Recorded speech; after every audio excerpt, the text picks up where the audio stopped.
রাষ্ট্রের চোখের সামনে কড়া পাহারার ভেতর থেকেও একে একে উধাও হয়ে গেলেন গুমের অভিযোগে অভিযুক্ত শীর্ষ সেনা কর্মকর্তারা। যাদের চলাফেরা ছিল নিয়ন্ত্রিত, যাদের ওপর ছিল ভ্রমণ নিষেধাজ্ঞা, তারাই যেন অদৃশ্য পথে মিলিয়ে গেলেন। প্রশ্ন একটাই, এই নাটকীয় পলায়ন ঘটল কিভাবে?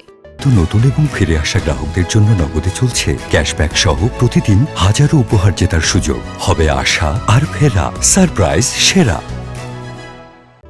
আওয়ামী লীগের প্রায় দেড় যুগের শাসনামলে সংঘটিত ভয়াবহ গুম কাণ্ডের তদন্ত যখন শেষ পর্যায়ে, ঠিক তখনই সামনে আসে এই বিস্ময়কর চিত্র। জোরপূর্বক গুম সম্পর্কিত তদন্ত কমিশনের প্রতিবেদনে বলা হয়েছে, ঝুঁকিপূর্ণ এসব কর্মকর্তার ওপর নজরদারি নিশ্চিত করা, সম্ভাব্য পালানোর পথ বন্ধ করা কিংবা প্রতিটি ঘটনার পর দায় নির্ধারণ, এই গুরুত্বপূর্ণ দায়িত্ব কেউই কাঁধে নেয়নি। ফলে রাষ্ট্রের নিরাপত্তা বলয়ের মধ্যেই তৈরি হয়েছিল ফাঁকফোকর।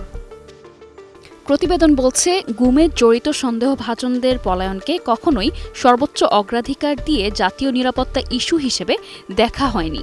সুস্পষ্ট নির্দেশনা ও কঠোর বাস্তবায়নের অভাবে একের পর এক সুযোগ তৈরি হয়েছে। সেই সুযোগ কাজে লাগিয়েই নিয়ন্ত্রিত পরিবেশে থাকা কর্মকর্তারা নীরবে সরে পড়েন দৃশ্যপটের বাইরে।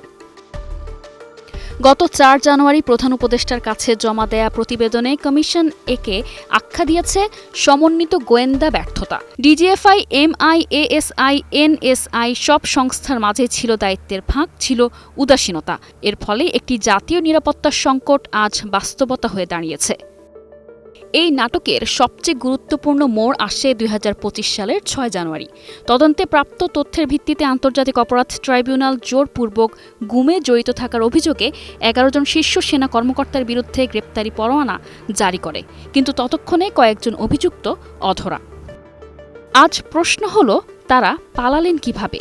রাষ্ট্র কি তাদের পলায়ন ঠেকাতে পারত, নাকি নীরবতার আড়ালে এই নাটকের পর্দা আগেই তুলে নেওয়া হয়েছিল?